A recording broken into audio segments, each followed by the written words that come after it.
Sir, അതല്ല, വളരെ speaker അനുവദിച്ച ഒരു കാര്യത്തെ സംബന്ധിച്ച് ചില നിലപാടുകൾ പറയാൻ അവസരം സ്പീക്കർ തന്നിട്ടുണ്ട്.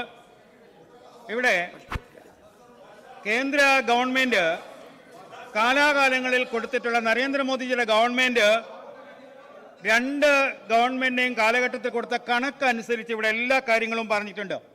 കേന്ദ്രം ഒരു വിവേചനവും കാണിക്കുന്നില്ല എന്ന് ബഹുമാനായ മുഖ്യമന്ത്രിയുടെയും പ്രതിപക്ഷ നേതാവിന്റെയും വാക്കുകളിൽ നിന്ന് വ്യക്തമാണ്. മറ്റൊന്ന്, ചെറുതായിട്ട് ഇന്റർഫിയർ ചെയ്യട്ടെ, ഒരു മിനിറ്റ് ഞാൻ ഇന്റർഫിയർ ചെയ്യട്ടെ, ഒറ്റ സെക്കൻഡ്.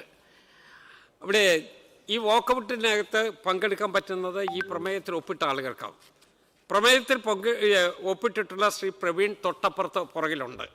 അങ്ങയ്ക്ക് പറയാനുള്ള കാര്യങ്ങൾ അങ്ങയ്ക്ക് വളരെ ചുരുക്കി പറയുന്നതിന് ഞാനൊരു സാവകാശം തരികയും ചെയ്യാം.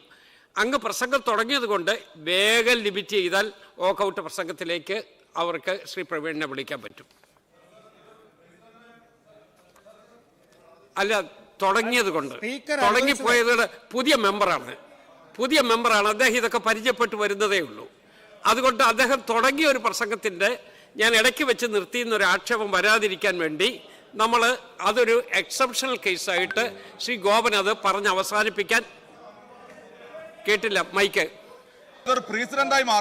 ഇല്ലില്ല, പ്രസിഡന്റ് അല്ല എന്നുള്ളത് കൊണ്ടാണ് ഞാൻ ഈ വിശദീകരണം കൂടി പറഞ്ഞത്. ഈ വിശദീകരണം പറഞ്ഞത് പ്രസിഡന്റ് ആകാതിരിക്കാൻ വേണ്ടിയാണ്. അദ്ദേഹം പുതിയ മെമ്പറാണ്, അദ്ദേഹം സംസാരം തുടങ്ങിയാണ്. ഇതിലല്ലായിരുന്നു എന്ന് വരികിൽ മെയ്ഡൻ സ്പീച്ച് എന്നുള്ള നിലയിൽ അദ്ദേഹത്തിനൊരു പ്രിവിലേജും ഉണ്ടായിരുന്നു.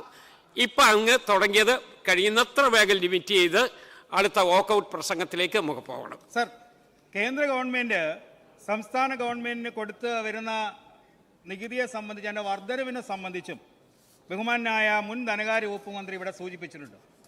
ഒരു സംസ്ഥാനത്തിന് അർഹതപ്പെട്ട എല്ലാ കാര്യങ്ങളും കേന്ദ്ര ഗവൺമെന്റ് കൃത്യമായും കൊടുക്കുന്നുണ്ട്.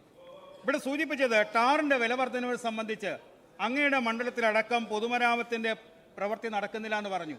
സർ, കഴിഞ്ഞ ഗവൺമെന്റ് കാലഘട്ടത്തിലും ടാറിന്റെ വില വർധനവ് മുമ്പിൽ ഞാൻ എൻ്റെ നിയമസഭാ മണ്ഡലത്തിൽ ബന്ധപ്പെട്ട ഉദ്യോഗസ്ഥന്മാരെ യോഗം വിളിച്ചു കൂട്ടിയപ്പോൾ അവർ പറഞ്ഞത് ടാറിന്റെ വില അന്യായമായി വർദ്ധിച്ചിട്ടുണ്ട്, അത് മാറ്റം വരുത്താതെ ടാറിംഗ് പണി നടക്കില്ല എന്നാണ് സൂചിപ്പിച്ചത്.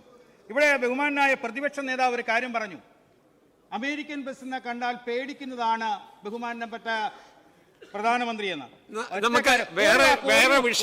വാക്ക് ഇഡിയെ കണ്ടാൽ പേടിക്കുന്ന പ്രതിപക്ഷ നേതാവല്ല, ട്രംപിന്റെ മുന്നിലല്ല, ഏത് ലോകരാഷ്ട്ര തലവന്റെ മുന്നിലും ഭാരതത്തിന്റെ നിലപാട് പറയാൻ കരുത്തുള്ള പ്രധാനമന്ത്രിയാണ് ഭാരതത്തിന് ഉള്ളത്.